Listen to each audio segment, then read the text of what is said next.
Isa na naman po nga big night for the big men ang naganap ngayon sa NBA kung saan nagtala ng career high 50 points si San Antonio Spurs star Victor Wembanyama laban sa Washington.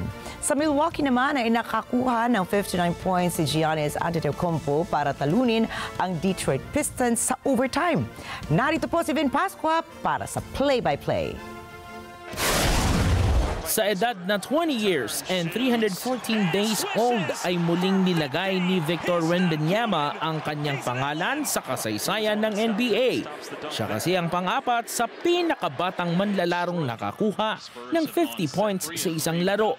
Kasunod lamang nina Brandon Jennings, LeBron James at Devin Booker. Nagdala siya ng isang malakas na shooting performance kung saan nagtamo siya ng 18 for 29 from the field shooting kasama na rin ng 8 3-points para makuha ang 50 points. Sinundan pa nito ng napakagandang stat line na 50 points, 6 rebounds, 3 blocks at 2 assists para palanunin ang kanyang kampo laban sa Washington Wizards.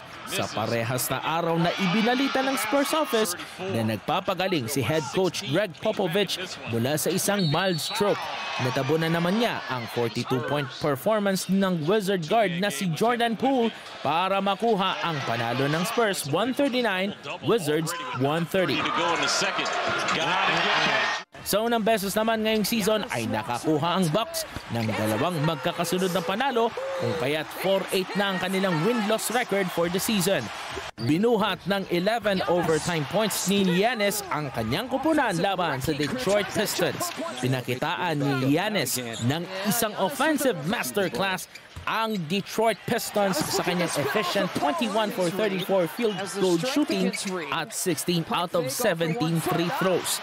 Tinapos niya ang overtime thriller na may 59 points, 14 rebounds, 7 assists, 3 blocks at 2 steals. Para sa Detroit naman ay nagtapos si Cade Cunningham na may 35 points, 11 assists, 7 rebounds, 3 blocks, and 2 steals, ngunit kinulang. Bucks 127, Detroit 120 sa overtime. Para sa Balitang Sports, Vin Pascua para sa mata ng Agila International. Trusted, connected, on point.